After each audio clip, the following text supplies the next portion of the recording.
This video is for senior high history.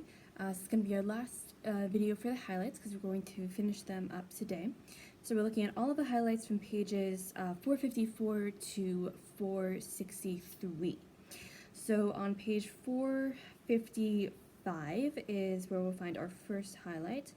Under Taiwan and Hong Kong, find the name Li Tenghui in bold there.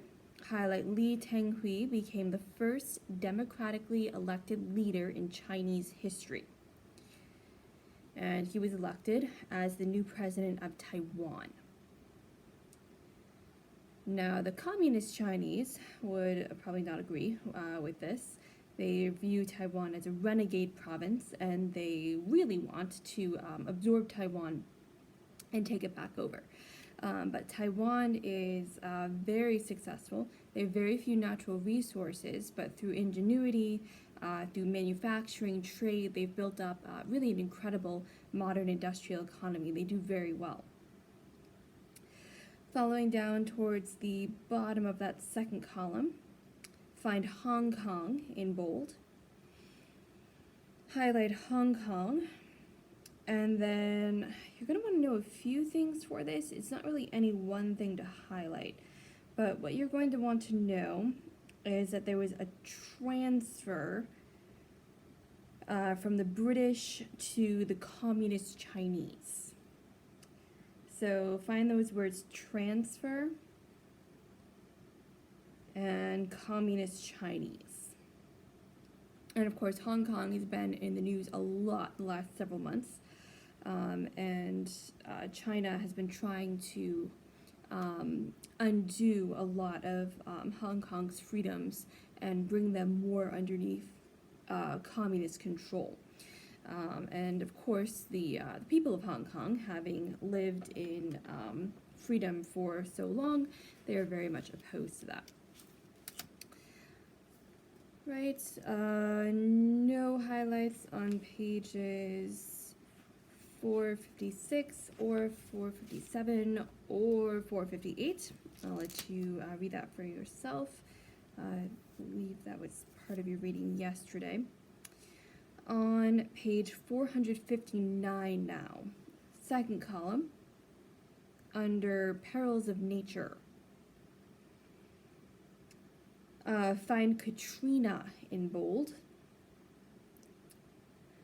Just before Katrina, a little bit higher up in that paragraph, highlight one of the greatest natural disasters experienced by the United States, and then highlight Hurricane Katrina.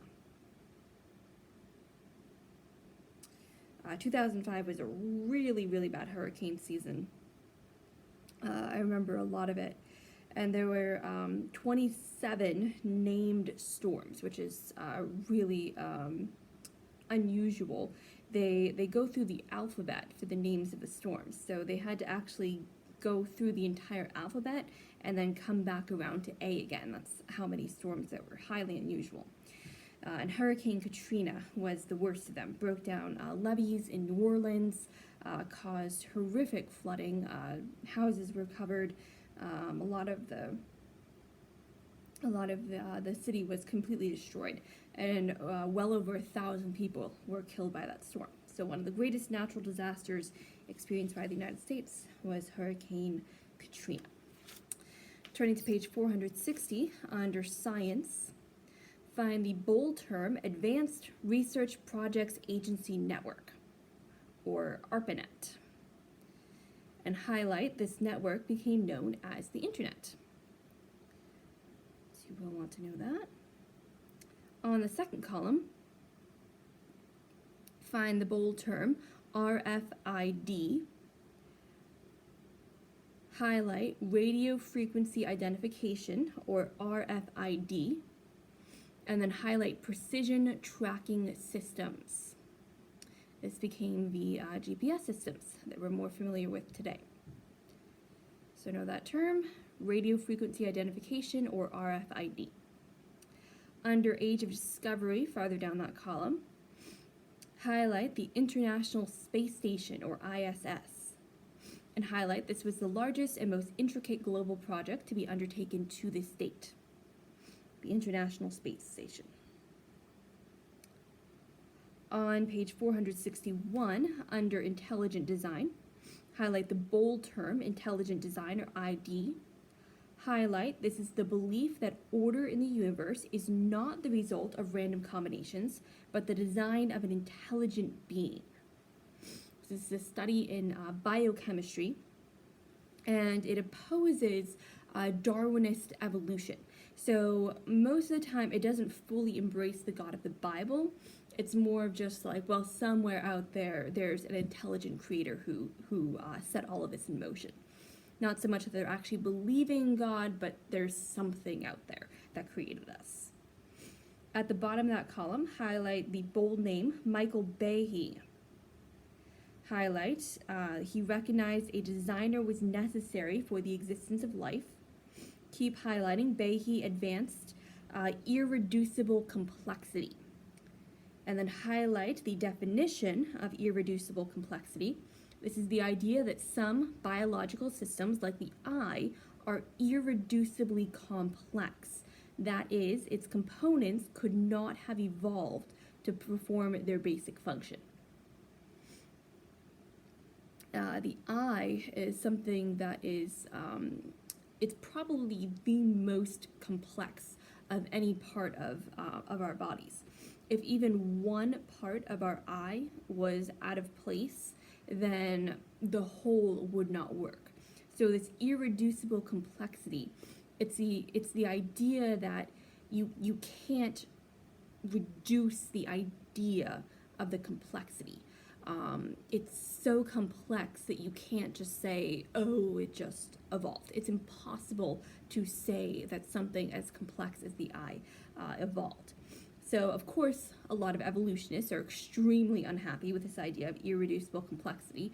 It refutes all of their beliefs, and the entire point of evolution is to cut out the intelligent creator, whether they're saying that's God or whether they're believing it's some other intelligent being.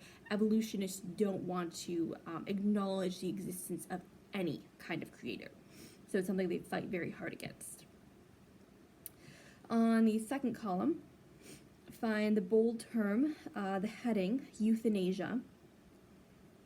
And this is a serious growing global concern. Just under the bold term euthanasia, highlight Holland became the first nation to legalize euthanasia.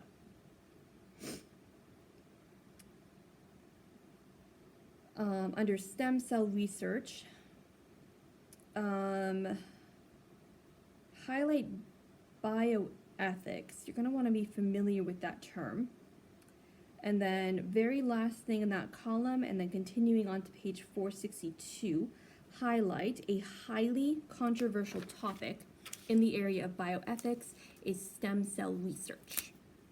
So you're going to want to know that stem cell research is the most debated and controversial topic in bioethics. Is it right to use them or not? Under environmentalism, find the bold term global warming. Highlight global warming is the belief that the general temperature of the Earth and its oceans are being warmed due to pollution and greenhouse gases. Now, of course, it's become obvious that there's not a continual pattern of warming. So now they're calling it climate change. So any unusual weather pattern, it's just climate change. Top of the second column there, highlight the Kyoto Protocol and highlight that it was designed to require nations to reduce greenhouse emissions. And basically all this is a push toward greater globalism, and it's a way of sucking more money out of nations because countries were allowed to buy carbon allowances. So they have to purchase the right of outputting carbon dioxide. So there's this international board that's getting all of its money from these countries. And I suppose you could say that if you really cared about the environment and you didn't want countries using or outputting carbon, then you would just say you have to cut out all carbon. But they can't do that because then they wouldn't be making money off of their carbon allowances. So I will let you finish reading about the New World Order there and globalism. We are done with all of our highlights for history. That is it. You're finishing up your reading today. I will just leave you with just a thought about globalism, and just keep in mind how extremely dangerous globalism is, and just think about all of the different governments and countries that we've studied, the communist regimes of the Soviet Union and Red China, their complete disregard for human life. In Cambodia, a communist regime murdered almost a third of the entire population. Almost a third of the entire population. And the foreign minister boasted, "We have cleansed our cities." The UN General Assembly welcomed him with applause. They clapped and applauded for a man who boasted about killing a third of his country's population. That is not a board that we want in charge of the entire globe at large. It's extremely dangerous. The basic of Judeo-Christian concepts of law, which our country is under, it places limits on governmental power. Our founding fathers in America, they got their whole idea of freedom of religion, freedom of speech, freedom of owning your own property. They got all of that from the Bible and from the concepts of Judeo-Christianity.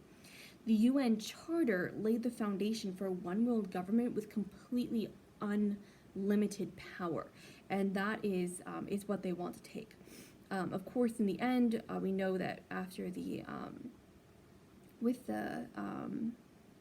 7 years of tribulation, the Antichrist will rise. He will be in charge of the entire globe, and it's going to be a terrible, terrible time. And the fulfillment of the prophecy is coming. So I'll let you finish reading that about the New World Order. Make sure you get your homework done. Let me know if you have any questions. We will be taking an online final next week, and I'll be sending out an email with the details of that. So that wraps up our new information for history this year. Sorry that we couldn't be together for all of it, but I am here for you if you need anything, and make sure that you keep in touch. Have a great rest of your day.